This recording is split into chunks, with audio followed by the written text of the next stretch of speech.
ہفتہ وار درس قرآن مجید فرقان حمید کے تحت آج کے اس درس میں ہم چند باتیں سورہ فاتحہ کی آیہ کریمہ مالک یوم الدین کے متعلق پڑھیں اور سنیں گے۔ خالق ارض و سما نے سورہ فاتحہ کی ابتدا میں اپنے اسم ذاتی، اپنی صفت ربوبیت، اپنے رحمان اور رحیم ہونے کا تذکرہ کرنے کے بعد ارشاد فرمایا مالک یوم الدین، مالک ہے روز جزا کا۔ اس آیہ مبارکہ کا پہلا لفظ جو ہے مالک، اس کو ائمہ قرات نے 4 طریقوں سے پڑھا ہے، جن میں سے 2 طریقے جو ہیں وہ مشہور و معروف ہیں، اور ان دونوں طریقوں سے پڑھنا جمہور علماء کے نزدیک درست ہے، کیونکہ ان دونوں طریقوں کی روایات رسول اللہ صلی اللہ تعالی علیہ وسلم سے اور حضرت سیدنا ابو بکر صدیق عمر فاروق رضی اللہ تعالی عنہما سے بھی مروی ہیں، اور ائمہ قرات نے بھی ان دونوں طریقوں کو جو ہے وہ پڑھنے کی ان سے بھی روایات موجود ہیں، جن میں سے بعض اسے مالک یہ پڑھتے ہیں اور بعض ملک، یعنی میم کے آگے الف نہیں پڑھتے یا میم کے اوپر کھڑا زبر نہیں پڑھتے، صرف زبر پڑھتے ہیں۔ اور قرآن مجید فرقان حمید کے اندر بھی یہ لفظ دونوں طریقوں سے موجود ہے۔ پہلا سورہ آل عمران کی 26 نمبر آیہ کریمہ میں اللہ رب العالمین نے ارشاد فرمایا کہ قُلِ اللہم مالک الملک تؤتی الملک من تشاء، یعنی اس آیہ کریمہ کے اندر یہ لفظ مالک الف کے ساتھ جو ہے وہ موجود ہے، اور سورہ ناس کے اندر قُلْ أَعُوذُ بِرَبِّ النَّاسِ مَلِكِ النَّاسِ بغیر الف کے بھی یہ لفظ موجود ہے، اور بھی اس کی کئی مثالیں ہیں۔ مالک اسے کہتے ہیں جو اپنی مملوکہ چیزوں میں، یعنی جو چیزیں اس کی ملک میں ہیں ان میں جس طرح چاہے تصرف کرے، جبکہ ملک یعنی الف کے بغیر اگر یہ ملک پڑھا جائے تو اس کا معنی یہ ہوتا ہے کہ اپنی رعایا کے اندر احکام نافذ کرنا، یعنی جو اپنی رعایا میں احکام نافذ کرتا ہے اس کو ملک کہتے ہیں۔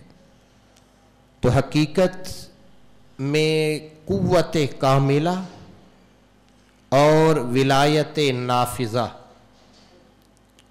اللہ رب العالمین کو ہی حاصل ہے، اللہ کے علاوہ کوئی بھی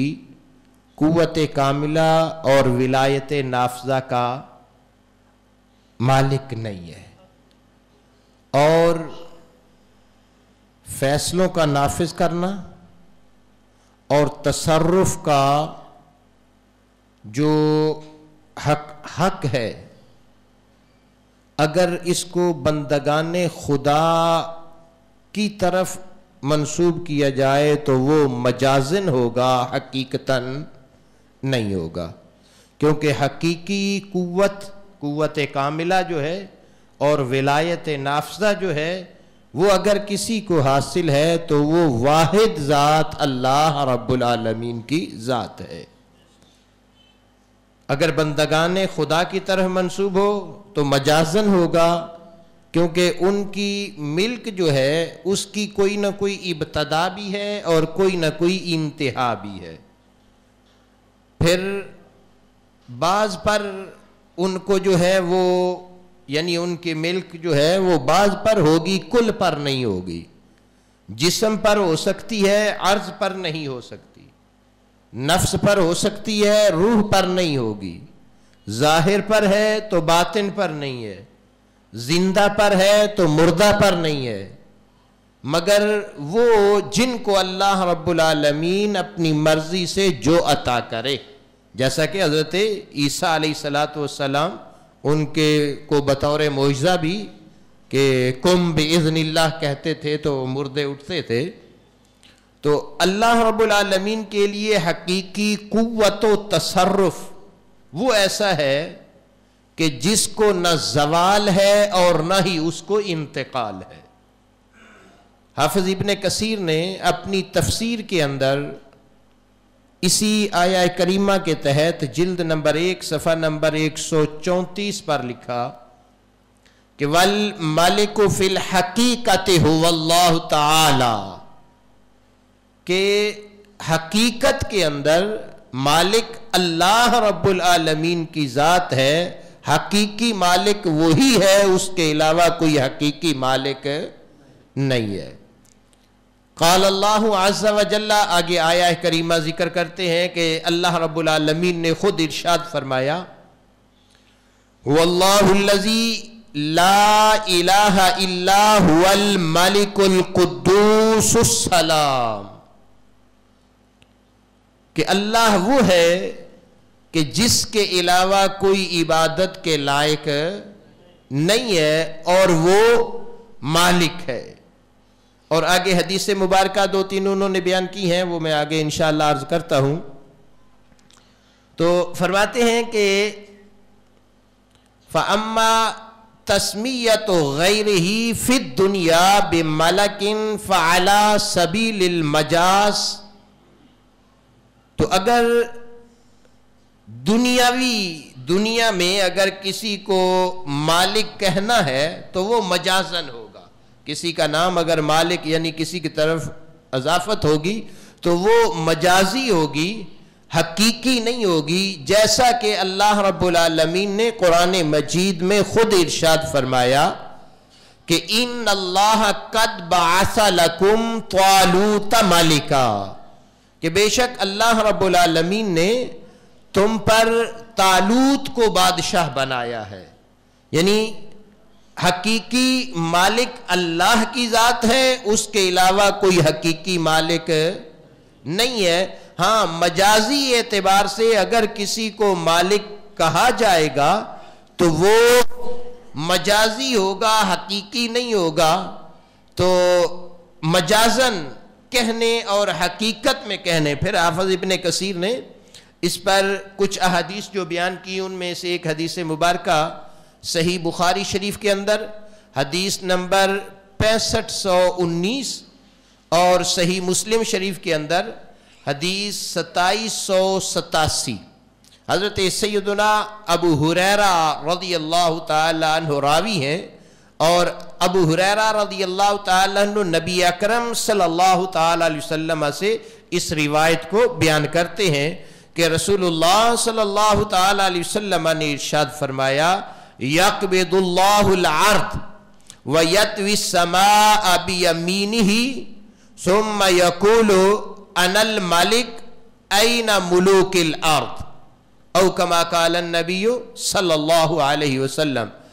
فرمایا کہ رسول اللہ صلی اللہ تعالی علیہ وسلم نے ارشاد فرمایا کہ روز قیامت اللہ رب العالمین زمین کو اپنے قبضہ میں لے گا اور آسمان کو اپنے دائیں ہاتھ میں لپیٹ لے گا تو پھر ارشاد فرمائے گا کہ انا الملک، میں الملک ہوں، این ملوک الارض، دنیا کے بادشاہ کہاں ہیں؟ کہاں ہے دنیا کے اندر اپنے آپ کو یعنی بادشاہی کا جن کو؟ تو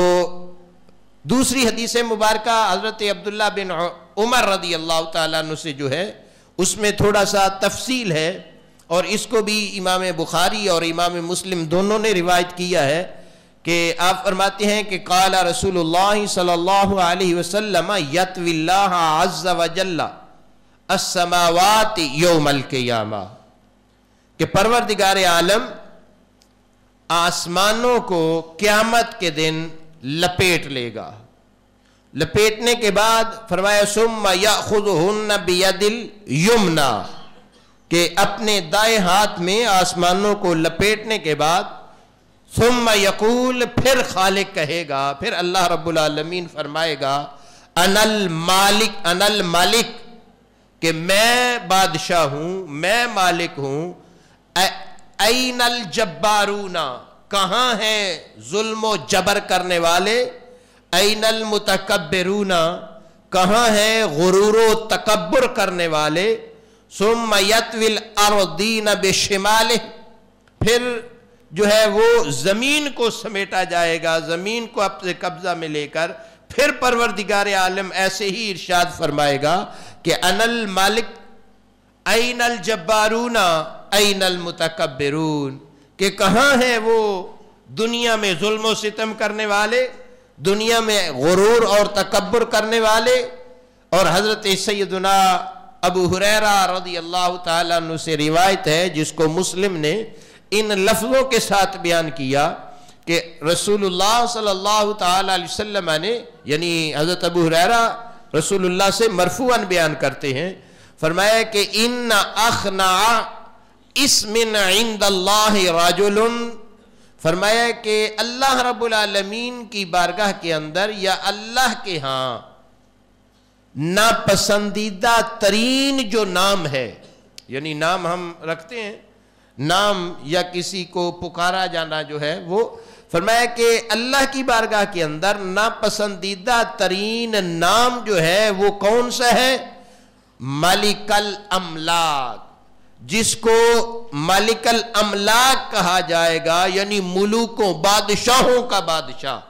جس کو کہا جائے۔ دنیا کے اندر عمومی اعتبار سے ہمارے معاشرے کے اندر ہم لوگ جو اپنی عام زندگی روزمرہ کی زندگی ہے اس کے اندر ایسے معاملات کئی آتے ہیں۔ مثال کے طور پر کوئی دوستانہ ماحول کے اندر کوئی ملک فیملی کے ساتھ اگر تعلق رکھتا ہے تو دوستانہ ماحول کے اندر بعض لوگ یا بعض اس کے دوست اس کو اگر یہ کہتے ہیں کہ ملکوں کا ملک، یا کسی کا نام شہنشاہ ہے تو اس اعتبار سے شہنشاہوں کا شہنشاہ، یعنی وہ عمومی بولا جاتا ہے، لیکن ایسا بولنا درست نہیں ہے۔ بادشاہوں کا بادشاہ ایک ہی ذات ہے اور وہ اللہ رب العالمین کی ذات ہے۔ حقیقی بادشاہی جس کے پاس ہے، قل اللہم مالک الملک تؤتی الملک من تشاء، ہاں بادشاہی اسی کے لیے ہے، وہ اگر کسی کو عطا کرتا ہے تو وہ عطا کرنے پر بھی قادر ہے، وہ عطا کرے تو یہ علیحدہ مسئلہ ہے، ورنہ حقیقی بادشاہی حقیقی وہ اللہ رب العالمین کی ذات کے لیے ہے۔ اور رسول اللہ صلی اللہ تعالیٰ علیہ وسلم سے اس روایت کو امام مسلم نے جو حضرت ابو ہریرہ سے بیان کیا، امام مسلم ہی فرماتے ہیں کہ امام ابن ابی شیبہ نے اپنی روایت میں یہ زیادہ کیا ہے کہ لا مالک الا اللہ عز وجل، کہ اللہ کے علاوہ کوئی مالک نہیں ہے، اللہ کے علاوہ کوئی مالک نہیں ہے۔ اور صحیح مسلم میں ہی حدیث نمبر 2143 کے تحت رسول اللہ صلی اللہ تعالی وسلم کا ایک فرمان موجود ہے کہ اغیظ رجل علی اللہ عز وجل یوم القیامہ، فرمایا کہ روز قیامت اللہ رب العالمین کی بارگاہ کے اندر ناراضگی کا باعث اور برا ترین شخص وہ ہوگا جسے مالک الاملاک کہا جائے گا. یعنی دنیا کے اندر اس کو کہا جا رہا وہ خوش ہو رہا ہے. وہ یعنی عمومی ہمارے بھی ہے نا، ہم عجیب سی ذہنیت کے معاشرہ ہمارا ہے کہ اگر کسی کو کوئی دوستانہ ماحول میں ایسے الفاظ بول دیتا ہے تو وہ اس کو اپنے لیے فخر اور اس سے بڑا خوش ہونا شروع ہو جاتا ہے کہ یہ میری بڑی عزت، میرے سے بڑا پیار کر رہا ہے، یہ مجھے بڑا لقب دے رہا ہے. کچھ القاب ایسے ہیں، کچھ چیزیں ایسی ہیں کہ وہ کسی غیر کی طرف یعنی دنیا میں کسی کی طرف منسوب کرنا بھی جائز نہیں ہے. اور ان کا منسوب کرنا اگر انسان اعتقادی اعتبار سے تھوڑا سا اگر تو اس میں بعض اوقات وہ معاملات انسان کو کفر اور شرک تک بھی لے کے چلے جاتے ہیں. تو فرمایا کہ لا مالک الا اللہ، اللہ کے علاوہ کوئی مالک نہیں ہے. تو علامہ قرطبی رحمہ اللہ نے اپنی تفسیر کے اندر جلد 1 صفحہ 142 کے اوپر لکھا کہ قال ابن الحسار، کہ ابن حسار نے کہا کہ وَكَذَلِكَ مالک یوم الدین و مالک الملک، یعنی جیسے مالک الاملاک کا لفظ ہے کہ یعنی یہ کسی کے لیے استعمال کرنا حرام ہے، جائز نہیں ہے، اسی طریقے کہتے ہیں کہ اسی طریقے کسی کو یعنی یہ جو مالک یوم الدین اور مالک الملک جو لفظ ہے لا ينبغي ان يختلف في ان هذا محرم على جميع المخلوقین کا تحریم مالک الاملاک سواہن. فرماتے ہیں کہ برابر ہے، اس میں کوئی اختلاف نہیں ہونا چاہیے کہ تمام مخلوق پر یہ نام رکھنا حرام ہے، یعنی مالک الاملاک، مالک یوم الدین، مالک الملک. بادشاہوں کا ہم اگر یہ تاریخی بھی کچھ پیچھے جائیں نا تو پچھلے ادوار کے اندر خاص کر کے شہنشاہوں کے شہنشاہ فلاں فلاں یعنی بادشاہوں کے درباروں کے اندر بھی ایسے وہ الفاظات ان کے لیے القابات جو تھے وہ بیان کیے جاتے تھے، بادشاہوں کے بادشاہ، مالکوں کے مالک، یعنی اور یہ الفاظ درست، بلکہ ابن حسار فرمایا کہ یہ حرام ہے کہ کسی غیر کے لیے ان کا رکھنا، ان کا بولنا حرام ہے، کسی کے لیے یہ بولے جا سکتے نہیں ہے. ہاں وَأَمَّا الْوَصْفِ، وصف کے اعتبار سے یعنی صفت ہونے کے اعتبار سے مالک اور ملک یعنی یہ بطور وصف اگر یہ ذکر کرنا ہو یعنی یہ کسی کو کہنا ہو تو فرماتے ہیں کہ ان کے ساتھ کسی کو موصوف کرنا جائز ہوگا، اس کی صفت وصف کے طور پر اس کو ایسا کہا جائے تو جو ان دونوں مفہوموں کے ساتھ متصف ہو، یعنی جس میں یہ دونوں مفہوم پائے جا رہے ہیں. اگر اس کے وصف کے اعتبار سے کسی کو کہہ دیا جاتا ہے تو وہ کہتے ہیں کہ جائز ہے، ویسے کسی کو کہنا جائز نہیں ہے. تو اس میں ایک چیز واضح ہو گئی کہ اگر حقیقی اعتبار سے اللہ کے علاوہ کوئی کسی کے لیے یہ لفظ استعمال کرتا ہے تو وہ حرام ہوگا، اس کو جائز نہیں ہوگا. ہاں بعض اوقات ایسا ہوتا ہے کہ مجازن کسی کے لیے کوئی لفظ استعمال، اب حقیقی مالک کون ہے؟ اللہ رب العالمین کی ذات. جبکہ حدیث مبارکہ کے اندر امام ابو یعلا نے، امام احمد بن حنبل نے اور بھی محدثین کی ایک جماعت جو ہے اس حدیث کو بیان کرنے والی ہے، اور اس کے تمام حوالہ جات یعنی تفصیل کے ساتھ اس پر فقیر نے الامن والولا کی تخریج جو ہے اس کے اندر اس پر کام کیا ہے. تو حضرت عائشہ مازنی ایک صحابی رسول ہے، رسول اللہ صلی اللہ علیہ وسلم کی بارگاہ کے اندر وہ حاضر ہوئے. حدیث مبارکہ کے لفظ ہیں، کہتے ہیں کہ اتیت النبی صلی اللہ علیہ وسلم فانشدت، کہتے ہیں کہ میں بارگاہ رسالت مآب صلی اللہ تعالی علیہ وسلم میں حاضر ہوا اور میں نے حاضر ہو کر یہ اشعار یہ اشعار جو ہیں وہ رسول اللہ صلی اللہ علیہ وسلم کی بارگاہ کے اندر میں نے پیش کیے، آپ کے سامنے میں نے ان اشعار کو پڑھا۔ کون سے شعر تھے؟ یا مالک الناس و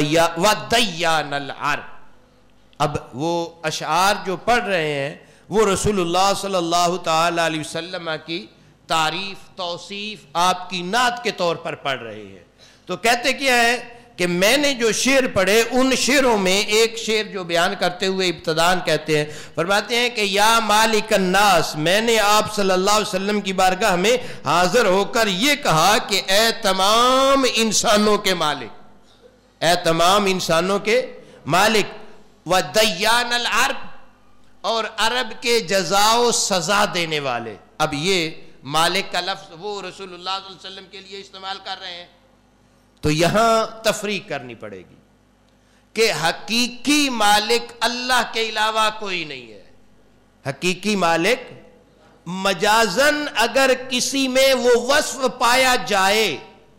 اس کے اندر وہ صفت پائی جائے، تو مجازن کسی غیر کو ایسے الفاظ کے ساتھ بلانا جائز ہوگا، اور یہ رسول اللہ صلی اللہ علیہ وسلم کی بارگاہ کے اندر ہونے والے واقعات جو ہیں وہ اس پر دلیل کے طور پر موجود ہیں۔ کہتے ہیں کہ یا مالک الناس و دیان العرب، اے تمام انسانوں کے مالک، اے عرب کے جزا و سزا دینے والے، انی لقیت ضربۃ من الضرب، بے شک میں نے زہریلی چیزوں میں سے ایک زہریلی چیز سے ملا ہوں، ایک زہریلی چیز جو ہے اس سے میں ملا ہوں۔ اور آگے غدوت ابغیھا الطعام فی رجب،